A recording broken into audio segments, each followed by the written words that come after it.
little bit about how direct lenders structure these loans and what makes them attractive. So starting from the left, they're relatively short duration. While most loans have a 5 to 7 year maturity, the reality is that most loans do pay back within 3 years.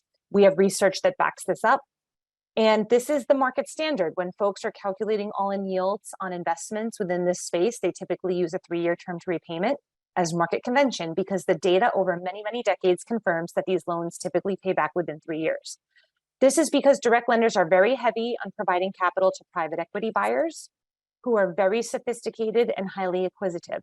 So PE shops are always looking for opportunities to sell these middle market businesses, merge them into existing businesses, or refinance them into cheaper costs of capital. And that typically results in shorter duration on the life of the loan. We like PE ownership in middle market deals. You have a very well capitalized and sophisticated owner helping the management team grow the business. They're highly incentivized to aid the company operationally to improve margins, grow revenue, both organically and through M&A, and provide support in tougher times. So we view PE ownership as a partnership and a huge positive. So as a result, you're going to see most of these lenders' portfolios are PE-backed borrowers. That drives the majority of the volume. Now, moving to the bottom of the slide, we can talk about the risk. Oh, no, sorry, go back to 5. Thank you. We could talk a little bit about the risk characteristics. So starting with interest rate risk, there isn't any. These are floating rate assets. They are priced with a spread over a base rate. The base rate is typically 3-month term SOFR.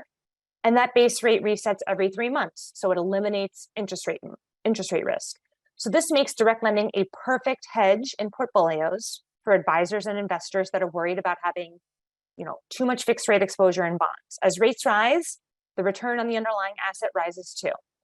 With that being said, in a falling interest rate environment, the declining base rate can lower your returns. However, direct lenders do structure their deals with either a 75 basis point or a 1% SOFR floor. So your return is protected even when SOFR falls below 1% to ensure investors can achieve a minimum yield on this asset class.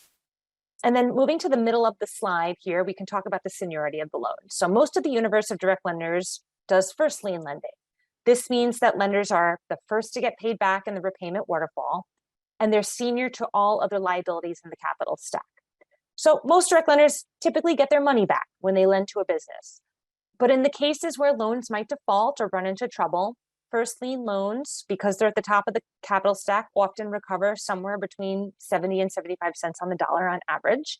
I'll show you some charts later in the deck on returns and loss expectations, as we have plenty of data on that as well. Now, direct lenders can take on second lien risk or mezz or equity-like risk if they want to, but that typically makes up a minority share of the direct lending universe. So taking junior capital risk will, of course, boost yields and result in a higher return to the investor, but it also increases your risk of loss since those securities are junior in the stack, and the recovery rates are more like 20 to 30%. And lastly, moving to the right here on the chart, we can talk about issuance. Direct lenders originate, underwrite, and do due diligence on these loans themselves. They're not buying these loans from banks. Direct lenders can participate in syndicated deals if they want, but they do this only on the margin because the pricing on syndicated deals are typically too low to meet the return hurdles.